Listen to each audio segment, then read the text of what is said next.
Okay, welcome back. Acorn CEO Bertha Lewis now blaming the group's problems on its critics. Here she is in a speech to the National Press Club yesterday in Washington. I do think that after 40 years of going after the rich and the powerful, I think you make some powerful enemies.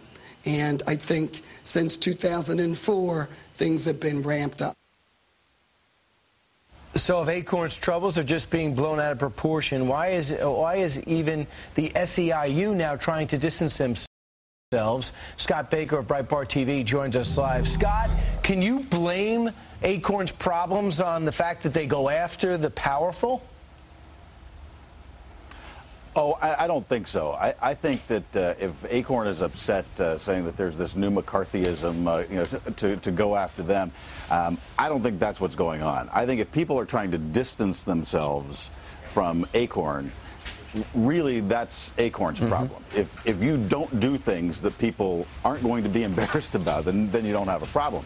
And if you're actually doing things that makes SEIU want to distance itself from Acorn, then you've got serious problems, because those are very close organizations. They are, Scott, and SEIU, the Service Employees International Union, a big Obama supporter, and Acorn, they've been intertwined for years. SEIU distancing themselves from it, and in fact, here's a portion of the statement, quote, "We have suspended all active work with Acorn while former Massachusetts Attorney General Scott Harshbarger conducts his review of the organization. Once the investigation is completed and he makes his recommendation, we will reevaluate our work with Acorn on community initiatives." Your comment?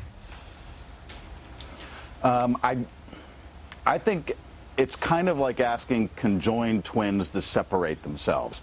It's really difficult. If you want to take the twin metaphor, it's like, they might not be identical twins, but they're certainly fraternal.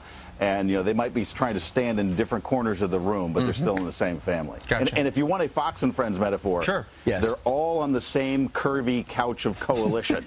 They might be sitting on opposite ends, but they're still there. Scott, how much bigger does this get? I mean, we already had the election scandal with the registration form. Now we talk about the different grants and the prostitution ring. I mean, how much worse can things get? How much more can this group absorb?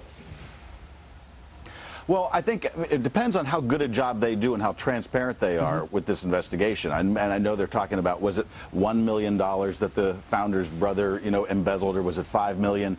$5 million might be wildly inaccurate. It might be, $1 million. But we're going to have to figure, those things, out. But there's so much, whether it's the embezzlement, whether, I heard Congressman Issa tell Greta last night, it's like, this is a very opaque institution we can't see in there. And if a third of their voter registrations were fraudulent, how much help are they really doing for the country, for the poor people that they're trying to help? In fact, we do a show on Breitbart TV, the BCast, and today at 4 we're going to talk to a woman, a minority, a Republican, who says she went to work for Acorn last fall, registered a lot of Republicans, took them to the Acorn office. They told her there weren't any such thing as a minority Republican, and they tossed the ballots and never paid her.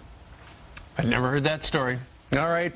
It's always something. Scott Baker, co-founder of Breitbart TV, thank you very much, sir, for joining us today from Pittsburgh. Indeed.